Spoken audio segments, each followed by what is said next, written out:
One of the largest cultural celebrations in Belize is Garifuna Settlement Day, held annually on the 19th of November.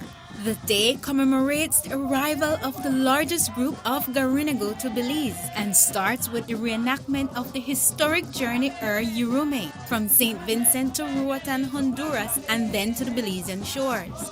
Some historians assert that Africans were in the New World prior to the arrival of the Europeans in 1492.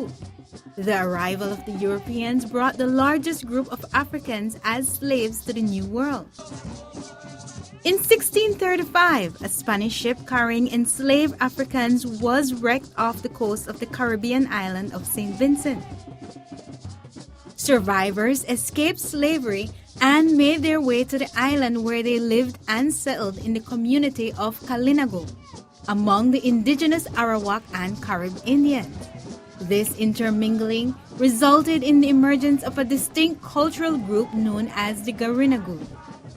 With the arrival of the Europeans to the New World, the indigenous people and the Garinagu faced 300 years of warfare against the Spaniards, French, and the British. The final battle occurred in 1763 as the British invaded the island. The Garinagu, led by Paramount Chief Joseph Chatouillet, fought fiercely to retain control over their land.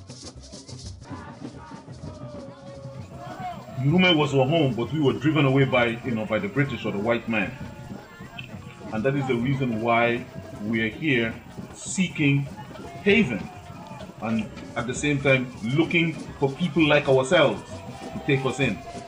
There is always a yearning among Garifuna people for Yurumein. They have so many songs for Yurumein. They even have songs for Chatouillet. Mege wamale waburate, mege wamale aye, mege wamale Chatouillet, yigirehi wabi. See, we are in need of Joseph Chatouillet because our land has become desolate. Like we don't have a direction, and we need this man. We need this king. Because as far as the Garifuna people, Chatouillet was their king, and he was. Joseph Chatouillet was a great leader. First, he was Paramount Chief. He was a great leader, visionary leader. He refused to have Garinagu people enslaved by anybody. He rejected the idea of any other king except himself, not even the king of England. Chatouillet and his men were well on their way to victory when at midnight he and his army were ambushed, and then in that ambush Chatouillet was mortally wounded and he died 14th March 1795.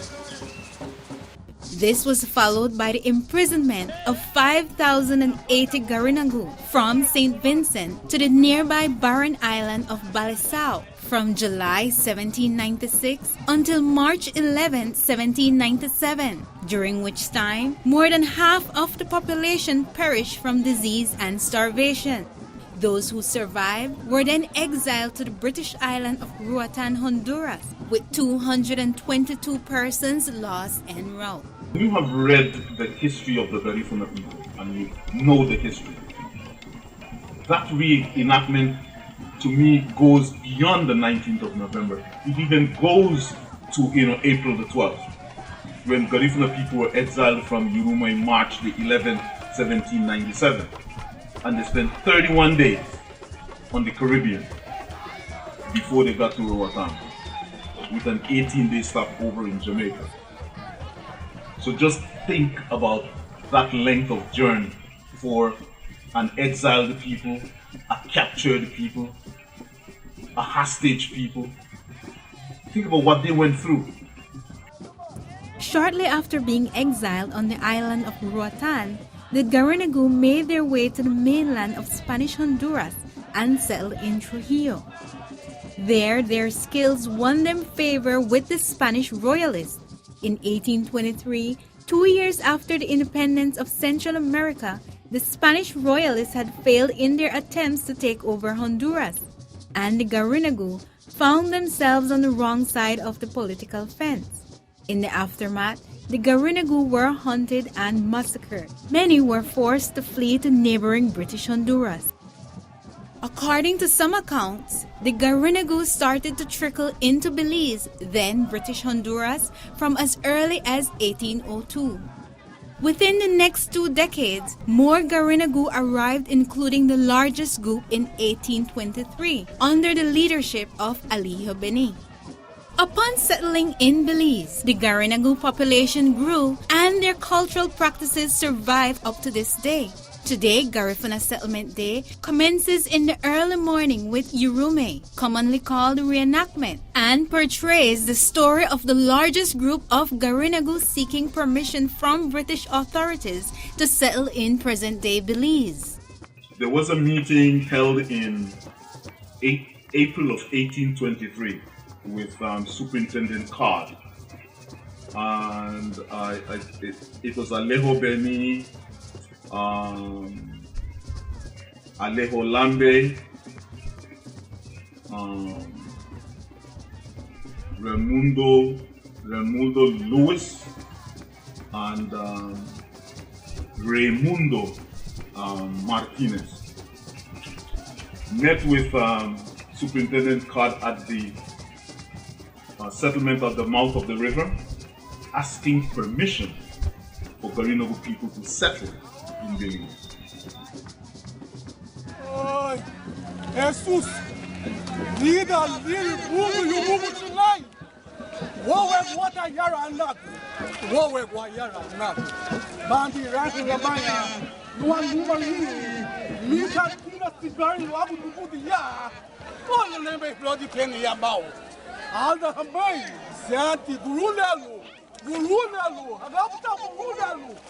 Ita go bawa, no water ya. Kubato, Mapra has the town super. No, not to go what? No, Latina who is so Gurunelu. Mapra Hatua, Betua. Who but I won't what children ya? Allah is the Gabi Langi. Why don't you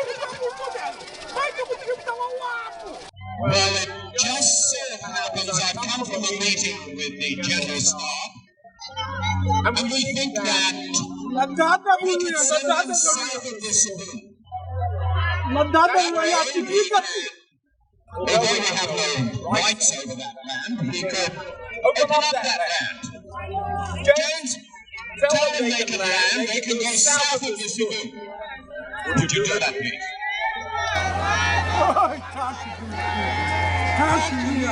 What you make up? You wake me. How soon are you? Wake up, I'll bring you window. What you got? You got to do, you got to do. You want to be there, you want to do what you make up. How about what? Wait, I'm going to what you got. But look at the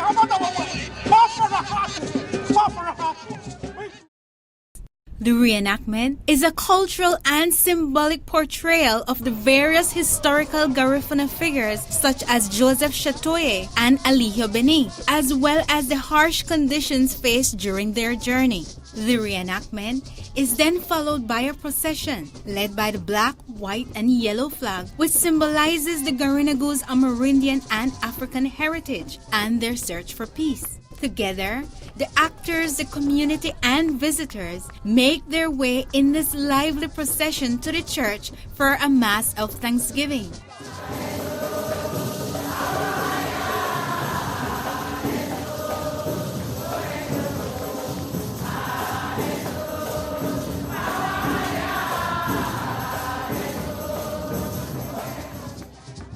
So the purpose was the Mass is actually to pray over the fruit that they brought. So from there, they actually plant it and they can reproduce. So you notice in the Father days, we used to have cassava with fish and so on, cocoa, and that's the Garifuna food that they usually eat. The reason why we have, because it wasn't, those food wasn't here. They brought them along with them. So the reason they pray over them so they can, in the Garifuna culture, they say that if you pray over it, you actually plant it, actually it can nourish. The items used in Yurumein also have a cultural significance as part of the ancestors' journey from Honduras to Belize.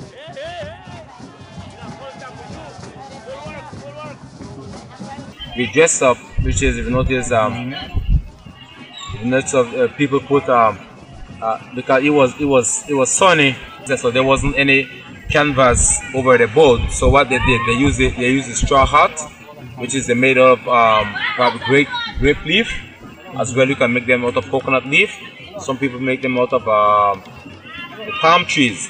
So it's like a shed for them to cover over the head because they were traveling from a good distance. So it's like a shade for them. One, greenery among Garifuna people means life. The symbolism is food. Coconut, cassava bread, which is with the cassava stems. It was Thomas Vincent Ramos, a Garifuna icon and Belizean patriot, who lobbied for the celebration of the arrival of the Garinagu. TV Ramos has been immortalized as the founder of Garifuna Settlement Day, which was initially known as Carib Disembarkment Day. He envisioned the need for the recognition of the Garinagu, and on November 19, 1941, TV Ramos, along with Mateo Avaloy and C.S. Bengoche, wrote an official letter to the District Commissioner of Stan Creek requesting that a public and bank holiday be held there. In 1943, the holiday was awarded to Stan Creek Town, now Dangriga. In the 1970s, Garifuna leaders lobbied for the Carib Settlement Day to become a national holiday. In 1977, the holiday was granted nationwide, and the name was officially changed to Garifuna Settlement Day. Today, the Garifuna Settlement Day celebrations have evolved into a month-long series of activities highlighting the Garifuna culture and history. Although Yurumein is a Garifuna celebration that comes from within the soul of the Garinagu, other cultures have come to appreciate it as part of nation's history and national identity. On May 18, 2001, UNESCO proclaimed Garifuna language, music, and dance a masterpiece of the oral and intangible heritage of humanity as a result of efforts by the National Garifuna Council. In 2008, this proclamation was transferred to the UNESCO's representative list of Intangible Cultural Heritage of Humanity.